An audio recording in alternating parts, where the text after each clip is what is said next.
Welcome to the How to Be Awesome at Your Job podcast, the show where brilliant professionals share how to sharpen the universal skills required to flourish at work. Enjoy more career fun, wins, meaning, and money with your host, Pete Makaitis. Hello and welcome to episode 828 with Bryan Gillette. If you've got some big goals, big resolutions, Bryan's got some core principles to help you achieve them masterfully. So you'll learn 1, the 5 pillars of epic performance, 2, what you can learn from elite athletes to find your own peak performance, and 3, how to quantify tricky goals. So if you want to check out the show notes or the transcript or the links to items that we've mentioned, please visit us over at awesomeatyourjob.com/EP828. And if it's your first time listening, hello, welcome. We're so glad to have you. Historically, there is a bump in the January month, something about that New Year effect. So I want to talk a bit about the goodies at awesomeatyourjob.com.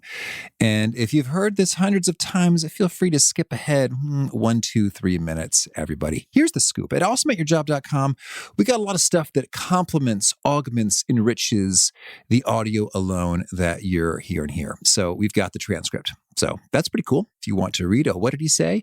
We've got direct links to the stuff he mentioned. What was that book? What was that tool? What was that website? We've got that there. We also have every episode tagged by the topic and subtopic covered. So if you want more about communication or goal setting or creativity, you can jump right to those from the archive, as well as the competency covered. And we're using the Lominger tool from Korn Ferry. So that categorization, if maybe you are in the learning and development world or you've got those systems in your organization in terms of that competency coding, we've got all the episodes tagged that way as well. So that's pretty handy. And then we have summary write-ups of the actionable wisdom that each guest shares called the Gold Nuggets at awesomeatyourjob.com. And so those guys will write to your email, and they are more of the actionable pieces like try this, try that, the recommendations alone, as opposed to sort of the rich stories and color. But that enables it to be really short, read it in a couple minutes, as well as unlock the whole vault archive of those such gold nuggets at awesomeatyourjob.com, as well as the 10 Days Winning at Work email course, which shares my favorite tools to help slash waste out of your work days. You get home earlier or have more time to do the fun stuff based upon what I have found are the key drivers of waste when it comes to knowledge work. So you have lots of that and more good stuff. Anyway, a boatload of tasty resources at awesomeatyourjob.com. Wanted to make sure if you are new, you knew about them. They don't miss out. Now, here is a bit about Bryan. Bryan Gillette knows what it is like to reach the peak, as he has stood on the summits of many mountains and successfully completed many physically and mentally challenging ultra-distance endurance events. He's reached several summits in his career as well, and before founding his own leadership consulting practice, was the vice president of human resources. Bryan has over 25 years of experience in human resources and leadership and organizational development, with executive-level responsibilities in small and large companies. His experience also includes consulting, speaking, coaching, and teaching all levels.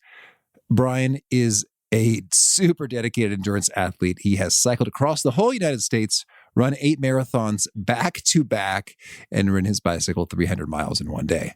When he's not traveling the world with his wife and 2 boys, he lives in the San Francisco Bay Area. Big thanks to Bryan for sharing his wisdom with us. And big thanks to our sponsors. Check them out. One sponsor to check out is Storyworth. Whenever I'm thinking about meaningful Father's Day gifts, Storyworth leaps to mind. Storyworth helps you preserve precious memories and stories from your father for years to come. Each week, Storyworth emails your loved ones a thought-provoking question that you get to help pick, such as, what's the bravest thing you've ever done? I personally love their prompt so much that I have refreshed Storyworth's questions page many times looking for more. Storyworth makes the writing process super quick and easy. All your loved one needs to do is respond to that email with a story, and then you get a quick copy of that. And after a year of this fun, Storyworth compiles your loved one's stories and photos into a beautiful keepsake hardcover book that you'll be able to share and revisit for generations to come. Families love Storyworth so much, they've got 25,000 5-star reviews on Trustpilot and have millions of stories preserved. So give all the fathers in your life a unique, heartfelt gift they'll all cherish for years. Storyworth. Right now, you can save $10 on your first purchase when you go to storyworth.com/awesome. That's storyworth.com/awesome to save $10 on your first purchase. One sponsor to check out is Harvard Business Review. This brilliant magazine, published at hbr.org, is the leading destination for smart management thinking. Fun fact, HBR has been mentioned in 108 episodes of the show. That's because HBR has great stuff that comes up often. They've got explainer videos, podcasts, real-world case studies, and much more. I think of HBR each night that I put on my special orange glasses. Their article, Will Blue Light Glasses Improve Your Sleep?, revealed that those who wore them reported better sleep and a 7% improvement in work performance as compared to those who wore the sham glasses. So I cite HBR anytime anyone tells me that I look silly wearing them. Now, much of HBR's content is available for free when you sign up at their site. Subscriptions that get you unlimited content cost $10 a month. If you visit hbr.org/subscriptions and enter the promo code AWESOME, you can save 10% off of that subscription. Again, to save 10% off of your HBR subscription, go to www.hbr.org/subscriptions and enter the promo code AWESOME. Big thanks to our sponsor, Acorns. Acorns makes it easy to start automatically saving and investing for your future. You don't need a lot of money or expertise to invest with Acorns. In fact, you can get started with just your spare change. Acorns recommends an expert-built portfolio that fits you and your money goals, then automatically invests your money for you. NerdWallet.com, whom I love on these sorts of matters, gives Acorns a whopping 4.7 stars and says, quote, if you want to make the most of your spare change, there's no better place to do that than Acorns. Head to acorns.com/awesome or download the Acorns app to start saving and investing for your future today. And we got a legal disclaimer here. It may not be representative of all clients. Tier 1 compensation provided. Compensation provides an incentive to positively promote Acorns. View important disclosures at acorns.com/awesome. Investing involves risk, including the loss of principal. Please consider your objectives, risk tolerance, and Acorns' fees before investing. Acorns Advisors LLC, Acorns, is an SEC-registered investment advisor. Brokerage services are provided to clients of Acorns by Acorns Securities LLC, member FINRA/SIPC. For more information, visit acorns.com. And now, here's Bryan. Bryan, welcome to the How to Be Awesome at Your Job podcast. Well, it's nice to be on the show, Pete. It's good to be here. Well, I'm so excited to talk to you about epic performance, and one epic achievement I have to ask about right away is, so you ran 8 marathons back to back within a 76-hour window, sleeping for less than 2 hours during this feat. First of all, is that accurate? It is accurate. Wow, yeah. okay. It's 205 miles around Lake Tahoe. So Lake Tahoe is one of the premier high elevation lakes in the Sierra Mountains, and there's a 200-mile race around it. Okay, so you did that. Well, congratulations. Thank you. That is astounding, almost unbelievable. So I had to confirm that we were getting the claim correct, first of all. You've got your information correct. So I guess we're going to get into some of the core principles for how such epic achievements unfold. But maybe for this specific tale, could you share with us a key thing you did before or during this event that you think made all the difference for you? There were a number of things, but if we just focus on one thing, it's making sure I'm training well and I'm prepared. Okay. People often ask, what's the hardest part of running 200 miles? And they'll think, oh, the hardest part is getting to the finish line. In this case, the hardest part is getting to the start line. Getting to the start line prepared, getting to the start line healthy and injury-free. It's the 9 months leading up to an event like that that's the hard part. It only takes 9 months to prep for that? Well, it takes a lot longer. When I started, so 9 months prior to it, I had completed a 100-mile run in 24 hours. So I was in pretty good shape when I started my training. And so for the 9 months leading up to it, I started that in really good shape. So I started off with a really good base. And then I spent the next 9 months really focusing on that one run.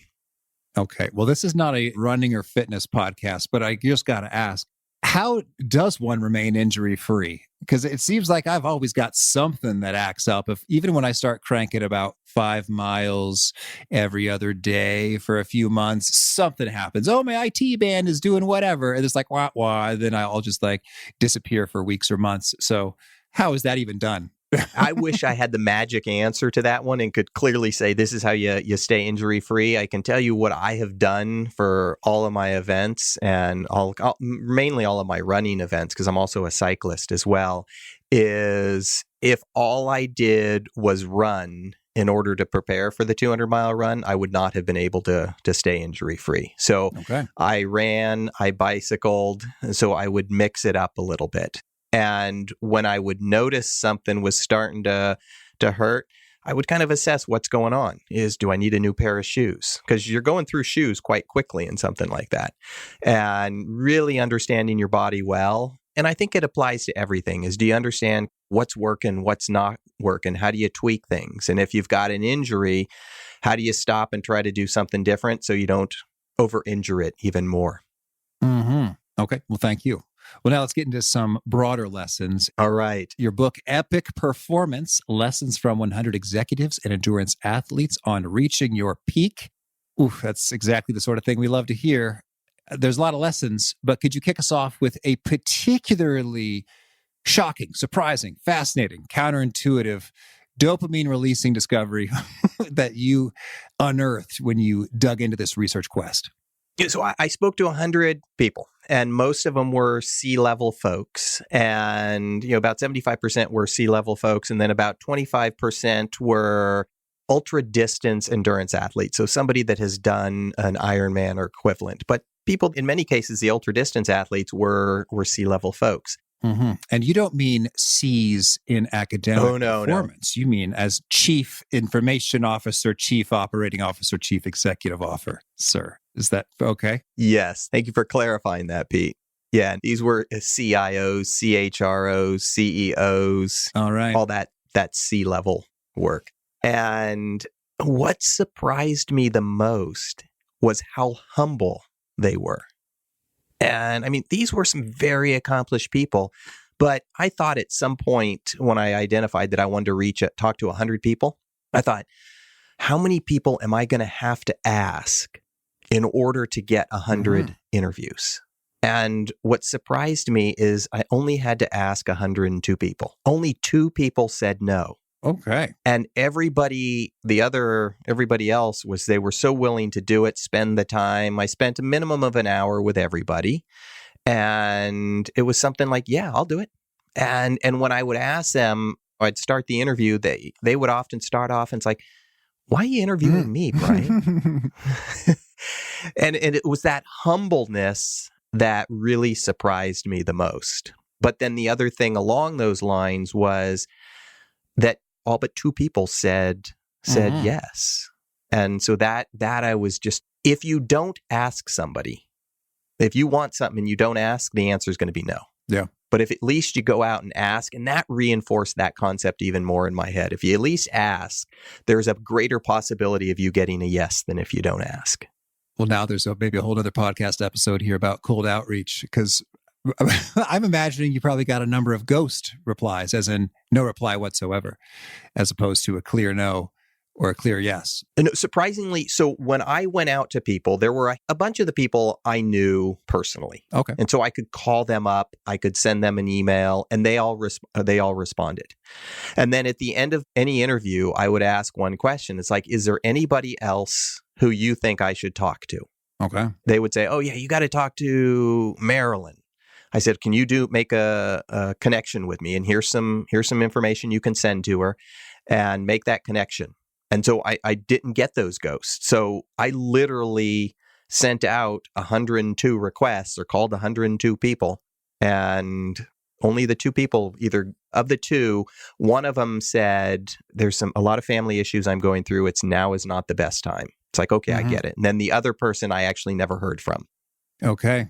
Well, that is mighty impressive. And then I suppose it's also kind of fun. It's flattering, right? It's like, I want to figure out how one becomes an epic high performer like you. So that feels good. I mean, I agree. I teach a graduate course at the university on leadership. And one of the things, often the students will come up and we'll be talking about career advice, and they're asking me questions.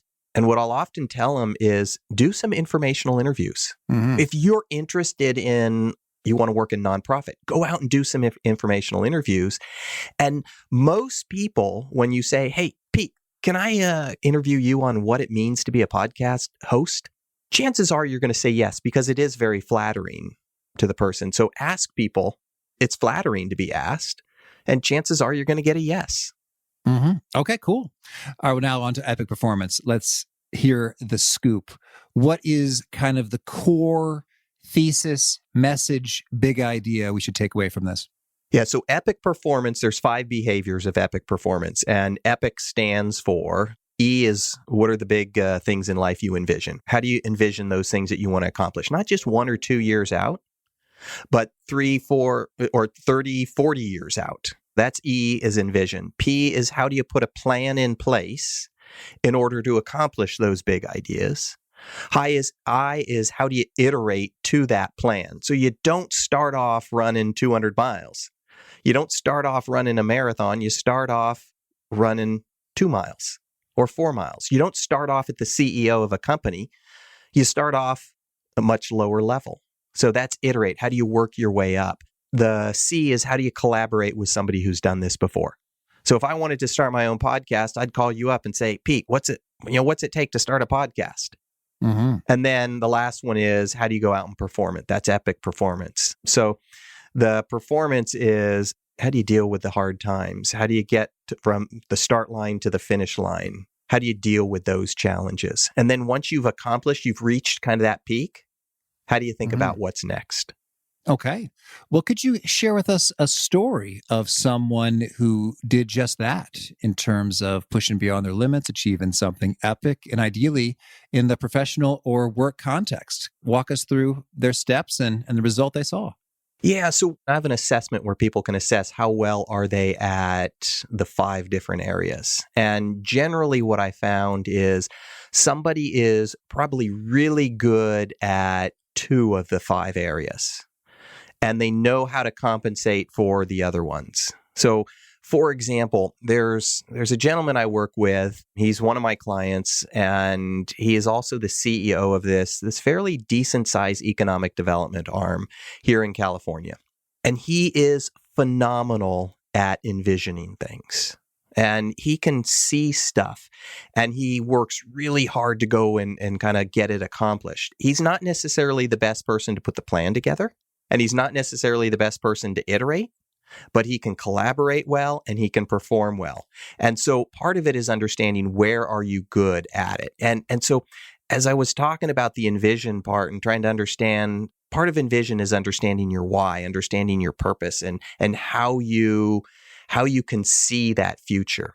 And as he's building this business, I asked him, I said, how do you deal with the challenges? How are you able to kind of see that future and then overcome some of the many obstacles you've come with? And he talked about, he goes, I'm very clear on my why. I'm very clear on the purpose. And that's what envision is. And I said, where's that come from?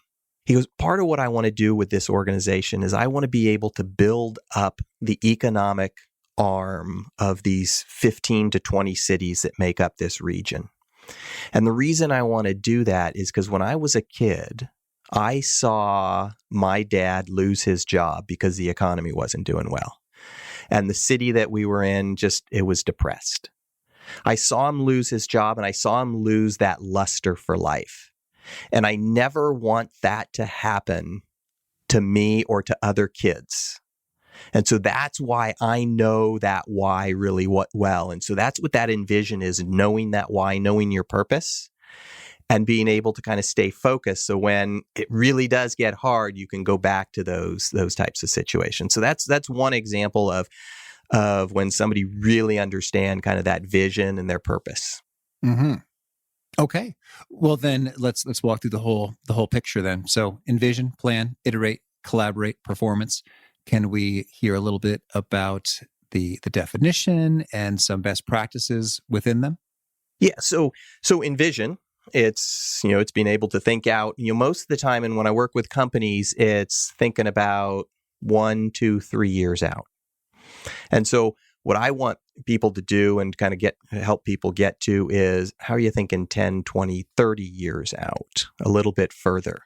And part of that is being clear. We just chatted about the vision part, being clear about that, being clear about what your purpose is, but then also looking out, what do you want to accomplish in 30 years instead of just looking out a couple of years? And often what holds people back is we think, I can't think out 30 years because we can't do that. And the problem is we can't do that today.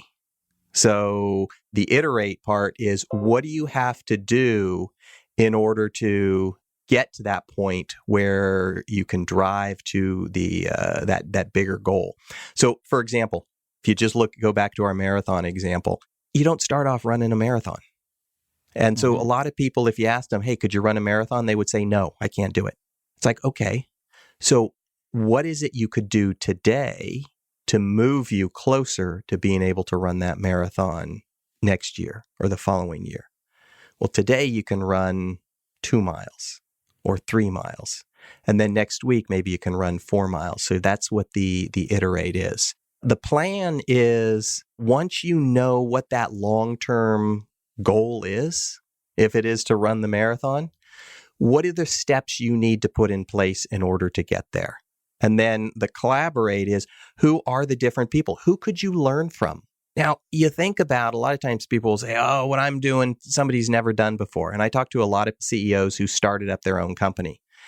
And they never said, oh, what I'm doing, somebody's never done before, because somebody has started up their own company. Somebody started up and done something in a similar space. It may not be exactly what you're doing, but learn from what they did. Learn from those people's successes. Learn from their failures.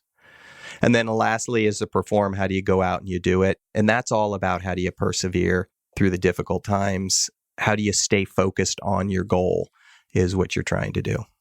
All right. Well, could we hear another example of a professional who achieved some awesome things, and walk us through each of those steps, how they envisioned, they planned, they iterated, they collaborated, they performed? So another example on the professional side is, there was a CEO who I was talking to, and early on in his career, kind of as he was coming out of college, one of the things that he wanted to do in life is he wanted to run a hunting lodge.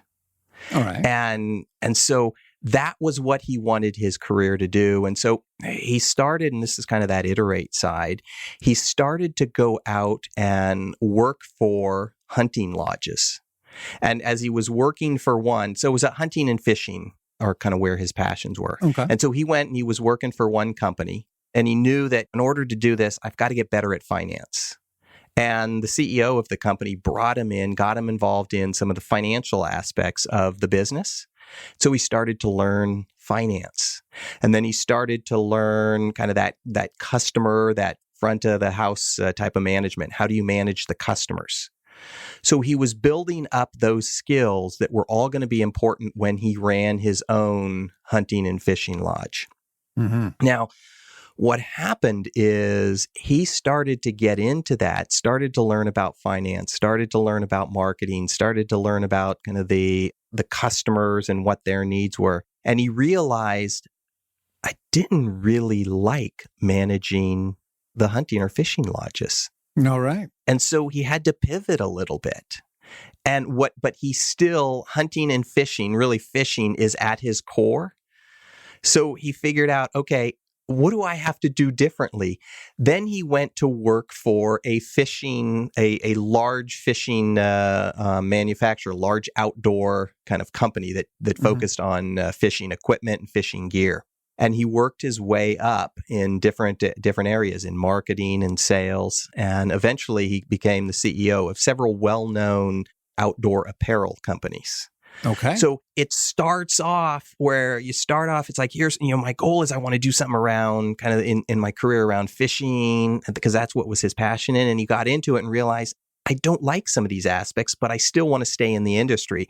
And he kind of learned the different parts of what it took to run a business, and eventually, the CEO. Okay, that's cool. So there, I'm hearing the iterate loud and clear with regard to, I guess this isn't quite exactly the thing in terms of when we look at the realities of that. I'm thinking about a lot of people in their careers. They think they want to do something, and then they realize that, the reality of that's actually different than what I imagined. Like law is an example. I want to be in the courtroom like the TV shows doing dramatic persuasion of a judge or a jury. And then they realize, shoot, most lawyers are primarily creating documents. Right. Huh.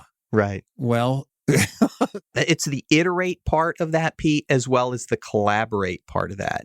Mm-hmm. Because if you want to be a lawyer and you're thinking about going into law school, go out and talk to a bunch of lawyers. Mm-hmm. And there's different types of law. There's family law, there's business law, there's contracts. And so there's differences there. So go out and talk to those people. Absolutely. And so you may not like litigation, but maybe you like contract law. And so understanding, and that's all of what Collaborate is go out and talk to those people. What do they like? What do they don't like? And it's also talk to the people that were successful, but talk to the people who may have had some failures to understand what they did or what they didn't do. Mm-hmm. Okay. Well, I like these particular tips in terms of the do's and don'ts when it comes to iterating and collaborating. Could you give us a few of those for each of the steps? What does great envisioning look, sound, feel like versus what are some common pitfalls and so forth within each of the steps? Yeah. So great envisioning is you're clear on what your purpose is. I mean, at the end of the day, you know what your purpose is. You're also clear on what your values are. You've got to understand what's important to you. Those people that know this, they know what's important to them. They know where to say yes, but they also know where to say no. Great at envisioning is being able to put yourself into situations where you may be uncomfortable. And so how do you stretch yourself a little bit further is what you're trying to accomplish. One of the ways you know that is if you're looking to try something new, does it make you nervous? It's that nervous quotient I always like to focus on. So the way you know you're thinking bigger, the way you know you're pushing yourself is because before you do it, you get nervous. And it's not that nervous that stops you from doing anything.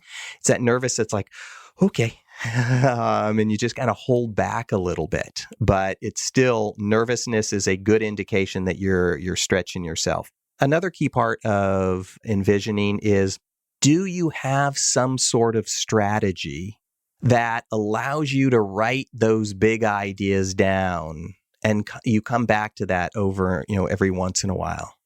So I'm sure you've gotten, or your listeners have gotten ideas of, oh, hey, I'd love to do X. And do you have a place where you write that down and then maybe come back to it in a year? Because maybe you're not ready to do X. I was talking to my kids the other day and I said, so, what are some of the things you want to do? And one of my kids said, I want to go on the Vomit Comet. And if you're not familiar with the Vomit Comet, it's that airplane that goes up and it does a parabolic flight. And then for a short amount of time, you are experiencing weightlessness. Okay. And I said, just write that down somewhere. And you may not be able to do it today, but maybe in 10 years, you can come back to it. I keep a list of all the places that I want to go in, all the places that I want to travel. And every year we go back and we look at that list. So those are a couple things for envision. For plan, often we wait to put this big plan together before we get started. And I think the biggest thing is if you have this idea of something you want to do that's big, just do one thing, no matter how small it is, that moves you forward. Just do one thing in the next 72 hours. And that's one of the things I would encourage the guests to do is, if there's something big you're thinking about, what one thing can you do in the next 72 hours that will move you forward with that idea? And then do something else. We often wait to build the full out plan before we get started, and you don't have to. Just start moving forward now. And then also start to assess what obstacles and risks may be in your way. Look at the risks, write them down, figure out how you can break them down even smaller and understand that. One of the executives I talked to, he's even invests in a lot of real estate in the San Francisco Bay Area where $1 million is not going to buy you much of a house. So it's really expensive. And at one point he was 90% leveraged and a lot of risk that he had in going on. And what he did is he took that risk and broke it down into smaller segments. And he kind of broke it down to, like, what if I lose my job? What if I lose a tenant? Or what if I need to do a major remodel? He broke each of those down, or he broke those down into 3 components. And that breaks the risk down into smaller components. And then you can break it down even further to understand, okay, how much risk is there? Where can I better manage? Because when you think about the big picture, sometimes that's daunting. But if you break it down into smaller chunks, you can manage it a little bit better. Mm-hmm. With iterate, I always look at how do you practice with intention? How are you very focused on where you're going to spend your time and where you're not going to spend your time? One of the executives I talked to, he's a CHRO, so Chief Human Resources Officer, and he's also an Ironman. And so he keeps extremely busy. And he goes, when I am looking to train for an event, I know I need about 11 hours out of the week. He goes, I can find 11 hours out of a week. And that means I have to say no to some things. And so how are you looking at your calendar? How are you looking where you're spending your time and really assessing that and then putting a plan in place that makes you very intentional on how you're going to go about iterating to that? And how are you looking at data? What's the data you need to know? If you're doing a sports event, you're probably looking at speed or time. If you're looking at a business, then what are the financial data elements you ought to look at? And you don't have to look at everything, but find out those key data points that will indicate that you're being successful or indicate you're moving in the right direction, and identify those. With Collaborate, find a few mentors. Find a couple people that you can talk to, bounce ideas off, will push you. And I always, I like to ask folks is, who are the mentors in your life? And do they offer a different perspective? One of the assignments I have for folks in my class is I say, write down who are all the people, the mentors in your group, and then look at where they're different. Are they different in gender? Are they different in ethnicity? Are they different in maybe marital preferences or sexual preferences? Are they different in, some like business, some like education? Think about how different they are, because you want to get different perspectives and learn from those different perspectives. And then, lastly, when we look at perform, is how are you really focusing on what your goal is? And so that takes you back to the envision. Do you know what that goal is? Do you know what that peak is? And when the times get tough, how are you focusing on that goal and being very clear on what that goal is? Mm-hmm. And are there some best practices for refocusing on that goal? Yeah. I mean, it's first of all, you should have it written down somewhere. Have that goal written down where you can look at it and constantly go back and evaluate, are we on track? Now, I like to put some objectivity to a goal. When you think of it, most of us have probably heard the SMART goals. Mm-hmm. Is it specific? Is it measurable? Is it attainable? Is it relevant? Is there a time bound to it? Yeah. And that helps put some objectiveness to your goals. And it also helps you to evaluate whether I'm on track or I'm not on track. And so the more objective, the more specific you can be with those goals, then it's going to be easier to evaluate with whether you're on track or you're not on track. Well, Bryan, I'd love to get your take on when it comes to objectification, quantification of goals. It seems that some are far easier to do than others with regard to sales or finance or wealth or lifting weights or achieving feats of distance or speed. I'm curious if you have any pro tips on how we might go about objectifying, quantifying goals that can feel fuzzy at the start. Like, I want to be happier or healthier or more energetic or in a better mood or more present. Yeah. I think these are aspirations many listeners have.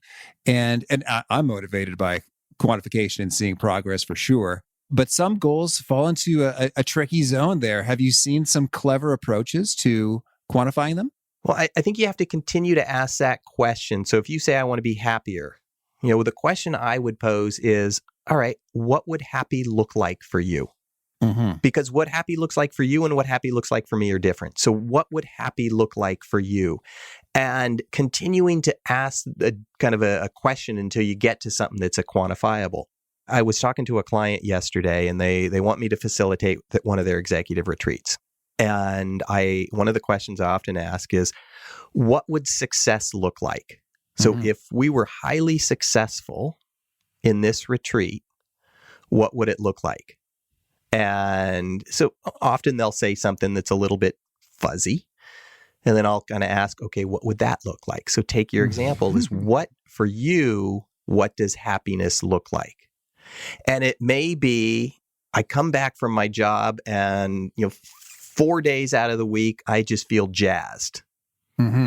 And so how do you put some objectivity to that situation is really what we're trying to do. So let's get the fuzziness out of it as much as you can. Oh, yes. Well, I'd love to play with that demonstration a little bit more. So 4 out of 5 days, we feel jazzed. I think, okay, so we have a number, 4 out of 5, a fraction, 80%. Cool. So then how do we put that into the system with regard to further eliminating fuzziness and getting numbers? Like, I suppose we have to define jazzed. You do. Could you lay it on us, Bryan? What's jazzed mean in this example? Yeah. And that would be the question I'd ask. Okay. So what would jazzed look like? We know when we come home, whether we've had a good day or a bad day. And it could be just as easy as, all right, when you come home from work, because there are some people that we're going to put a quantity to everything. And some people that you don't have to actually have a number 3.67, but when you come home from work, can you check off that this was a good day, this was a great day, this was a bad day? And just put in a check mark on a whiteboard on a piece of paper that said, great day. And then the next day you come home, it's like, this was a good day. Good day. And so if part of your goal is I want 4 of the 5 days to be great, then what I would do is like, okay, for how long? Let's see. First of all, where are we right now? Let's look over the next couple of weeks and where are you now? And just if that's what's important to you, just track it. And then so look after doing it for a couple of weeks and you find out that, right now I come home and only 3 of the days or only 2 of the days I can mark off as a great day. And okay, what's going to get us to mark off 3 days? What do we have to do differently? What do you have to do in your job? So it's really, you have to, when you find a fuzzy word, ask yourself, what could make it less fuzzy? Okay. How do you further defuzzify that word? Okay. Well, now I want to get your take on when it comes to epic. Some might think about hustling, working super hard, digging deep, pushing it. How do we think about the exerting effort versus resting domain of this? Can we overdo it? And what are the telltale signs that we might be overdoing it, or some rules of thumb, safety guidelines to say, oh, watch out, this might be too much?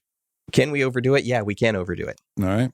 It goes back to what your values are. There are times in my life where it's like, okay, I was riding, I'm a cyclist at my core, and okay, I did 100 miles. Now let's do 200 miles. Now let's do 300 miles, and you can continue to push it. And you have to understand, is that what you're trying to do? And for a period of time, that's what I was trying to do. You have to get to the point where you understand where some of your limits are. And what I often say is you can probably go a little bit further if you want to go a little bit further. So if we go back and use that marathon example, there's a lot of people that will say, I could never run a marathon. And my view is, do you want to run a marathon? Because if you say yes, then I'm going to argue you probably could. If you say no, then I'm going to say, don't do it and go find out what you want to do. So it's being able to get to that point to understand kind of what is it that you really want to do? What's most important to you? I don't know that I've got a great answer on how do you know when you're pushing it too far. On sports, it's much easier. On work, are you succeeding in what you're doing? Or are you failing? And if you're consistently failing, maybe you need to back off a little bit and really assess that. And then, all right, maybe you kind of go back and you iterate at a lower level. Okay. Well, now what is it for sports? I'm imagining you're going to drop some. Well, your heart rate variability drops by over 31%. Like, what is it on the sports domain? No, I think if you find yourself injured, I mean, we talked about that earlier. If you find yourself, you're injured too much, then you're pushing it too hard and you have to go back and reevaluate what's going on. Okay. If you find yourself in the hospital, you've probably gone too far. How do you learn from that one? Quote, Bryan Gillette. Okay. Well, any other guidelines? So failing a lot, hospitalization, injuries, too far? Well, it goes back to understanding what is your criteria for success. And do you have those 3 or 4 measurable criteria that's going to show you're driving forward? And if you're consistently not getting to that point, then you have to figure out, why am I not getting to that point? And then reevaluate what you need to do differently. Or maybe you need to lower the bar, or you need to adjust something. So I do think it's good to have some data elements, and you don't have to have 100, but what are 3, 4, 5 things you're working on? And even as former vice president in human resources, and it's hard to measure success. People often have a challenge. How do you measure success on the HR side? And there were times we would measure turnover. And there were times we wouldn't measure turnover, depending on what was important at the maturity of the business or what we were trying to accomplish. There were times when we would measure leadership, and we'd had to define what that looked like. And so again, it goes back to figuring out, what are those measurable things that you see as success? So if I were to ask you, what does success look like? I'm going to continue to ask until we can get to something that we can hold in our hands and is a little bit measurable. All right. Thank you. Any particularly clever measurements you've seen in your day? One of them was a woman I was talking to, and she wanted to work for a highly successful kind of growth company. And she wanted to be seen as the key leader. This is in human resources. She wanted to be seen as a respected leader in the human resources for that company. And she put a measurement of being able to work for a company where I could be involved in ringing the bell at one of the stock exchanges, whether it was NASDAQ or New York Stock Exchange. Okay. And it wasn't because she wanted to ring the bell, but it showed that she was working for the type of company. She was seen by the executives as the type of person that she wanted to be. Yeah. And so I just love that. That's what her measurement was. It's like, okay, I'm ringing the bell at the New York Stock Exchange. I really do appreciate that example, because we take something fuzzy. What do you mean by like a high growth or cool company? Oh, okay. The kind that goes public. All right. And then what do you mean by a key leader? Like you're in... Thinking about the pictures I've seen of this, that you don't get 80 people up there to ring the bell. It's a smaller crew. So I think that's a cool example of going from fuzzy to unfuzzy. And it sounds like, Bryan, that could take some real reflective time and not something you might be able to come up with in 5 or 10 minutes. Is that fair to say? It's very fair, Pete. And it's also not something that's going to happen overnight. I mean, she had been working at that for years in order to do that. So, and it takes her to realize that, okay, when she went from one company to the other, it's like, all right, I was working at this public company. Chances are I'm not going to be ringing the bell anytime soon. And so it starts to identify what's important to her, the type of company she should focus on. So that was one that I really liked. Another one that I like that is less work related, but it was a colleague of mine who wants to hike all of the 14,000 foot peaks in Colorado. And I forget how many there are. And so he has a picture of all of the peaks on his wall. And it's got a listing of all the peaks. And every time he hikes one, he'll go and he'll put a pin in each of the peaks. And so it's a visual representation that sits on his wall above his desk, and he can look up and see, okay, I've done 10 so far. I've done 11 so far. So that's another important thing, is how do you make your goal somewhat a visual representation so you see it every time you walk in your office or walk in the room, whatever it is. And one of the examples I had is I wanted to travel around the world. And I wanted to take an extended period of time off. And so I bought this world map. I put it up on my wall, and it was a one where I could write on with a dry erase pen. And so I would circle countries I was interested in. So every time I walked into my office, I would see that map, and it would remind me of what my bigger goal was. And so how do you have some visual representation of what that goal is that makes it really easy and it reminds you every single day? Oh, beautiful. Bryan, tell me, anything else you want to make sure to mention before we shift gears and hear about some of your favorite things? No, I'm looking forward to the favorite things. All right. Well, can you tell us a favorite quote, something you find inspiring? Yeah, one of my favorite quotes, it's, there's nothing more rewarding than completing something you were too crazy to start in the first place. Mm-hmm. And a favorite study or experiment or bit of research? I like reading about how people push themselves, whether it's the study of the brain. I just read an article called Train Your Brain to Make You Faster, and it was in a swimming magazine. And it's how do you stress the brain out in normal times so when you are going and doing something, your brain is prepared for that stress. And they were talking about swimming, but it also talks about in the corporate world as well. Okay, now, Bryan, I have to ask, how does one stress one's brain? The first thing that came to mind was Wim Hof breathing. That's insane and fun. But what do they recommend? Well, they're different puzzles that you're kind of doing while you're working on something. Okay. So if you're working on one thing, you've got these puzzles that you're trying to test your brain in. Mm-hmm. And so that forces you to use your brain while doing something else. So that's one way you just stress the brain out a little bit. So I'm thinking about chess checkmate in 3 puzzles while also running or walking briskly at an incline on a treadmill. Is that the kind of idea we're talking here? Yeah, it could be. Okay. Yeah, good example. All right. And how about a favorite book?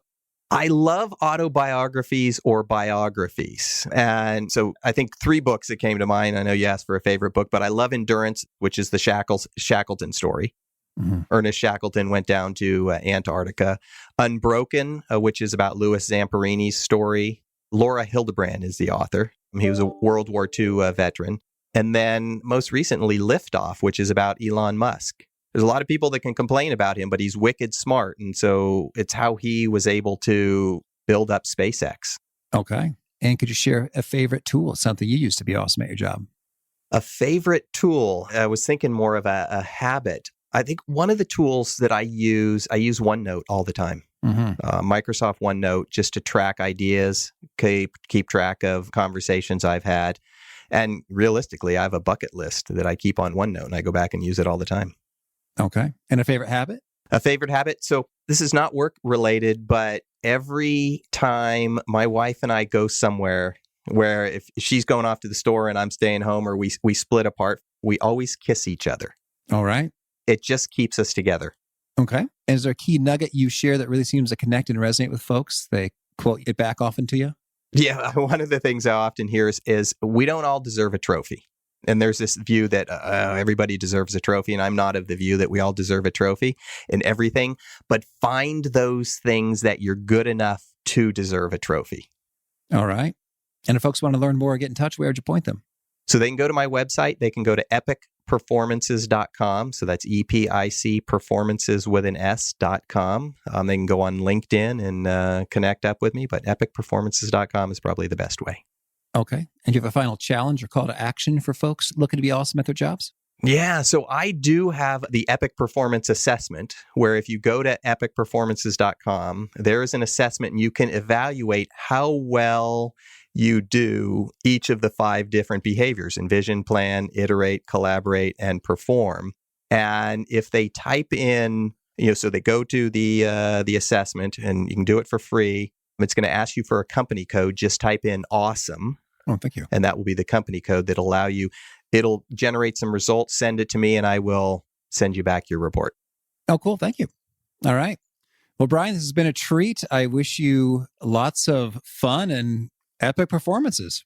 I appreciate you having me on the show, Pete. I really loved Bryan's perspective on the iterating and how often great, huge, intimidating, giant goals aren't that crazy when you break it down and you do a little bit. I'm thinking about Zig Ziglar. His goal when he first started exercising was he was going to run down the block, and then I think it was down the block and then one mailbox. And so that notion of then one mailbox, that increment, that iteration is cool. And I've seen that many times in terms of even making a big, glorious Excel model in the consulting days. It started very basic and then said, oh, well, hey, we could add another sheet to look at this key assumption or input, and then, well, this is really driven by these other key factors. So why don't we make that just automatically update everywhere if I change one input? And let's link this together. Let's make the formatting a little sharper. And why don't we just have it so we can copy paste a huge dump of stuff from something else over in this messy tab, which then pulls in. And then before you know it, you've got just this huge yet elegant and dynamic Excel model. I'm such a dork, and it's a cool thing. But anyways, that iteration, it drives it. It starts small and gets a little bigger, better, a little bigger, better, a little bigger, better. And then you're in ultra marathon territory. Great stuff from Bryan. Again, the show notes, the transcript, the links to items we've referenced are over at awesomeatyourjob.com/EP828. Hope to catch you next time, and peace. Thanks for listening. To get the most out of the show, we recommend 2 key things. First, check out the extra resources at awesomeatyourjob.com. You can find this episode's transcript and links, as well as the perfect episode for your situation. You can search the full-text transcripts of hundreds of episodes or explore episodes tagged by topic and competency covered. Second, subscribe to the podcast and get future episodes automatically. You can subscribe by telling Siri and several other smartphones and speakers, subscribe to the How to Be Awesome at Your Job podcast, or by tapping subscribe in your podcast player of choice. If you'd like some extra help figuring out podcasts and how subscriptions work, visit awesomeatyourjob.com/subscribe for guidance. Hope to catch you on the next episode of How to Be Awesome at Your Job.